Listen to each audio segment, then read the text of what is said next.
दोस्तों, आज हम बात करने वाले हैं एक ऐसे इंसान के बारे में जिसने रेगिस्तान में अकेले 71 दिन बिताए। जिस जगह को लोग नरक कहते हैं, उस जगह में इस शख्स ने 71 दिन जिंदा रहकर दिखाया। इन दिनों में उसने कीड़े मकोड़े खाकर जान बचाई। उसका शरीर ऐसा हो गया था जैसे उसमें सिर्फ हड्डियां बची हों। ये घटना मेरी पिछली घटनाओं से भी ज्यादा रोंगटे खड़े कर देने वाली है, क्योंकि समंदर में तो कभी ठंडी लहरें, कभी गर्मी और मछलियां मिल सकती हैं, और किसी न किसी तरह जिंदा रहने का सहारा भी। लेकिन इस नरक में बचने की कोई संभावना ही नहीं थी। लेकिन इन साहसी इंसान ने मौत को भी हरा दिया और जिंदा रहकर दिखाया। तो दोस्तों, आइए जानते हैं कैसे इस शख्स ने 71 दिन तक उस नरक जैसे रेगिस्तान में अपनी जिंदगी की सबसे कठिन लड़ाई लड़ी। लेकिन वीडियो शुरू करने से पहले अगर आप चैनल पर नए हैं तो चैनल को सब्सक्राइब जरूर कर लीजिए, क्योंकि आपका एक सब्सक्राइब हमारे लिए बहुत मायने रखता है और वो आपके लिए बिल्कुल फ्री है। तो चलिए वीडियो को शुरू करते हैं। ये कहानी शुरू होती है एक ऐसे आदमी की जिसने जिंदगी और मौत के बीच 71 दिनों तक अकेले एक रेगिस्तान में जूझकर खुद को जिंदा साबित किया। ये कोई कल्पना नहीं, बल्कि 100% सच्ची कहानी है। नाम है रिकी मेगी। एक ऐसा इंसान जो आम जिंदगी जी रहा था, पर फिर ऐसा हादसा हुआ जिसने उसे दुनिया से अलग मौत के मुंह में धकेल दिया। रिकी मेगी का जन्म ऑस्ट्रेलिया के विक्टोरिया राज्य में हुआ था, लेकिन जब वो किशोर अवस्था में पहुंचा तभी उसकी जिंदगी में एक बड़ा झटका आया। उसके पिता का देहांत हो गया। उस समय रिकी की उम्र बहुत ज्यादा नहीं थी, पर इतना जरूर था कि उसने उस दिन से समझ लिया कि अब उसके सिर पर पूरे परिवार की जिम्मेदारी आ चुकी है। रिकी ने अपनी पढ़ाई को बीच में छोड़ा नहीं, लेकिन साथ साथ वो काम भी करने लगा। उसे यह समझ में आ गया था कि अगर जिंदा रहना है तो मेहनत करनी होगी, और वह किसी भी काम से पीछे नहीं हटा। उसने कभी बिजली का काम किया, कभी मछली पकड़ने वाली बोट में मजदूरी की, कभी फर्नीचर उठाने ढोने का काम किया, और कभी कभी छोटे मोटे पार्ट टाइम जॉब भी किए, बस इतना कि घर का खर्चा चल जाए। हालात पूरी तरह बुरे नहीं थे, लेकिन पैसों की किल्लत हमेशा बनी रहती थी। फिर आया साल 2006। उस वक्त रिकी की उम्र लगभग 36 साल थी। उसी साल उसे एक सरकारी कॉन्ट्रैक्ट का छोटा सा काम मिला। काम था ऑस्ट्रेलिया के क्वींसलैंड से वेस्टर्न ऑस्ट्रेलिया के पोर्ट हेडलैंड इलाके तक कुछ जरूरी कागजात और सरकारी सामग्री पहुंचाना। ये कोई आम रास्ता नहीं था। इसके लिए लगभग 3000 किलोमीटर का सफर तय करना था, और वो भी ऑस्ट्रेलिया के सबसे वीरान और खतरनाक इलाकों में से एक, जिसे हम रेगिस्तान कह सकते हैं। वो प्लेन से जा सकता था, लेकिन उसके पास उतना पैसा नहीं था कि हवाई यात्रा कर सके। इसीलिए उसने तय किया कि वो अपनी पुरानी सी कार में सफर करेगा। उसने कार में ज्यादा मात्रा में पेट्रोल भरवाया, कुछ खाने का सामान लिया, पानी की बोतलें रखीं और निकल पड़ा एक बेहद लंबी, थकाऊ और जानलेवा यात्रा पर।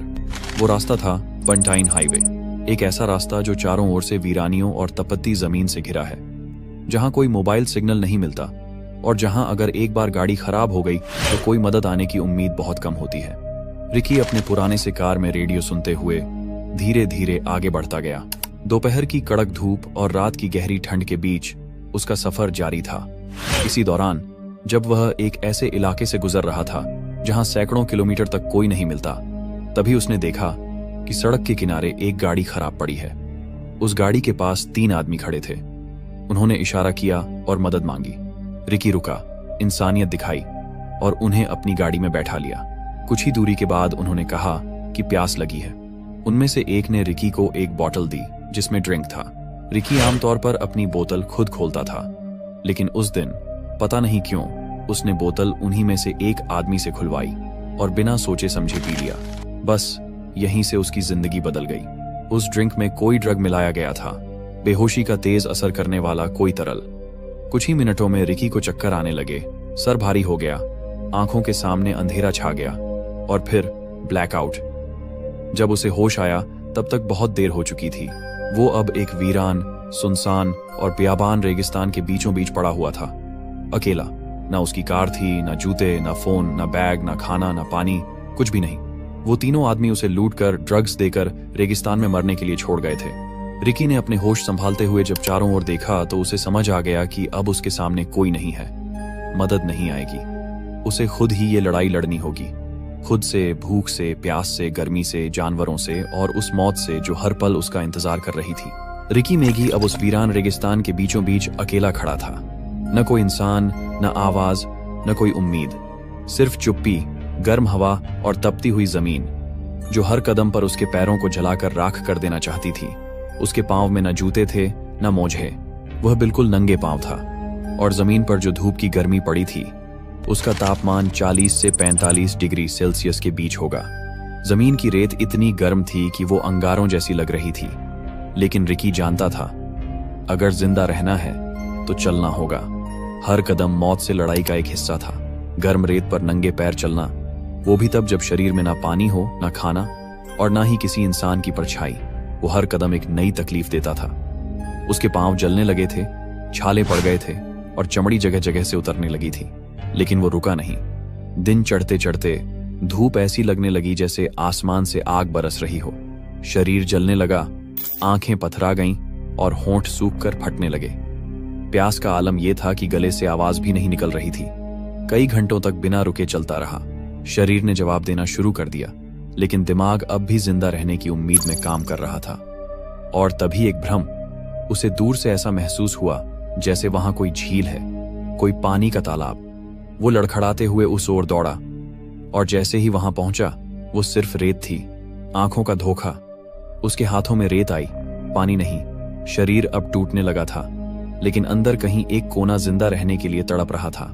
फिर कुछ घंटों की ठोकर और भटकाव के बाद उसे दूर कहीं एक छोटा सा गड्ढा नजर आया, जिसमें थोड़ी सी चिपचिपी और गंदी सी पानी भरी थी। शायद कोई जानवर वहां आता होगा। उसने बिना सोचे समझे उस बदबूदार गंदे कीचड़ जैसे पानी को पी लिया। उसे पता था ये पीने लायक नहीं है, लेकिन उसे यह भी पता था कि अगर अभी पानी नहीं पिया तो कुछ ही घंटों में शरीर हार मान जाएगा, वो मर जाएगा। पानी पीकर उसे थोड़ी राहत मिली, लेकिन अब शाम हो रही थी, सूरज डूबने को था और रेगिस्तान की ठंडी हवाएं चलने लगी थीं। दिन में जो तपिश थी अब रात में वो कंपी में बदल गई। और सबसे बड़ी समस्या थी, कहां सोए। जमीन पर सोना मतलब कीड़ों, बिच्छुओं, सांपों के साथ सोना।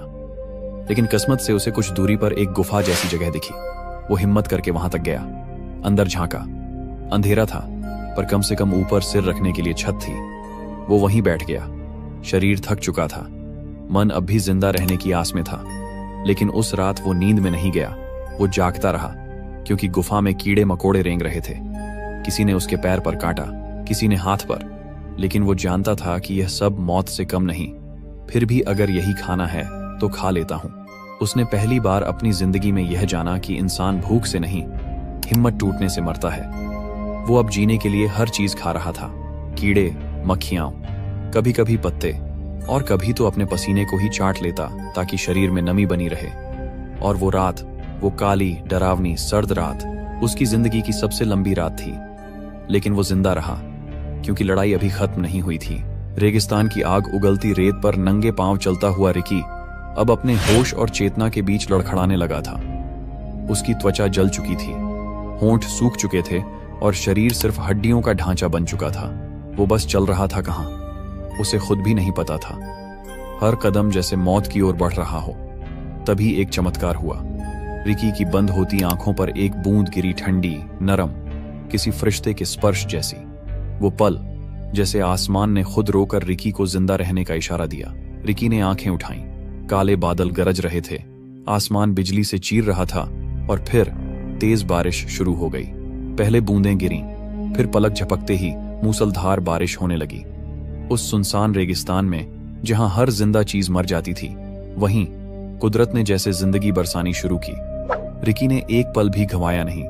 वो घुटनों के बल गिरा, दोनों हाथों से रेत खोदनी शुरू की। उसे पता था ये मौका आखिरी हो सकता है। उसने 3 से 4 बड़े गड्ढे खोद डाले। हर गड्ढा उसके लिए एक जीवन का प्याला था। बारिश का पानी उन गड्ढों में भरने लगा। वो बार बार उनमें से पानी निकालकर पीता रहा। वो जितनी देर तक पी सकता था पीता रहा, क्योंकि वो जानता था कि ये बारिश कब थमेगी कोई नहीं जानता। रिकी की बंद होती सांसों को जैसे फिर से हवा मिल गई। उसका सूखा गला, फटी हुई जुबान हर घूंट में जिंदगी महसूस कर रही थी। लगभग 1 से 2 घंटे बाद बारिश थम गई और फिर वही बेरहम सच्चाई वापस आई। रेत ने धीरे धीरे सारा पानी पी लिया। जितना भी पानी था सब जमीन के अंदर समा गया। रिकी खाली गड्ढों को देखता रहा। उनमें अब सिर्फ कीचड़ बचा था, लेकिन अब उसके भीतर फिर से जीने की आग जल चुकी थी। तब तक उसे रेगिस्तान में करीब 60 दिन हो चुके थे। हर दिन एक सदियों जितना लंबा लगता था। उसका शरीर अब बस एक कंकाल बन चुका था। हड्डियां बाहर झांक रही थीं, चेहरा पहचान से बाहर था। कभी चलती हुई गिरगिट को पकड़कर खाता, कभी खुद का पेशाब पीता और कभी सिर्फ कीड़े मकोड़ों से पेट भरता। दिन में तपती धूप, रात को जंगली जानवरों का डर और हर वक्त मौत की परछाई। फिर भी वो लड़ता रहा। हर बार जब वो गिरा, उसके भीतर की आवाज कहती, अभी नहीं, अभी जिंदा हूं। और फिर आया वो ऐतिहासिक 72वां दिन, 5 अप्रैल 2006। उस दिन वो रेगिस्तान में एक ऊबड़ खाबड़ टीले के पास बिल्कुल बेहोश पड़ा था, कपड़े फटे हुए, शरीर काला और आंखें बंद। उसी वक्त पास के बिरिंदुदू स्टेशन से गुजर रहे थे 2 लोग, ग्रेग हर्ड और मार्क क्लिफर्ड। उन्होंने दूर से कुछ अजीब देखा। शुरू में लगा कोई जानवर है, पर जब पास आए तो देखा एक इंसान जैसा कंकाल, लेकिन हिल रहा था। वो दोनों डर भी गए थे, लेकिन इंसानियत ने उन्हें रोक लिया। उन्होंने तुरंत हेलीकॉप्टर से मदद मंगवाई और रिकी को रॉयल डार्विन हॉस्पिटल पहुंचाया गया। वहां वो 6 दिन तक बेहोश रहा। डॉक्टरों ने कहा, ये इंसान नहीं, एक चमत्कार है। जांच में पता चला कि रिकी का वजन 106 किलो से घटकर सिर्फ 48 किलो रह गया था। लगभग आधा शरीर खत्म हो चुका था। रिकी मैगी एक ऐसा नाम बन गया जिसने 71 दिन तक मौत से लड़ाई लड़ी और 72वें दिन 5 अप्रैल 2006 को जिंदगी को फिर से जिया। क्योंकि जब इंसान का इरादा जीने का होता है तो आसमान भी पानी बरसाता है, रेत भी पानी पीने देती है और मौत भी हार मान लेती है। धन्यवाद दोस्तों, आपने इस वीडियो को अंत तक देखा, इसके लिए दिल से शुक्रिया।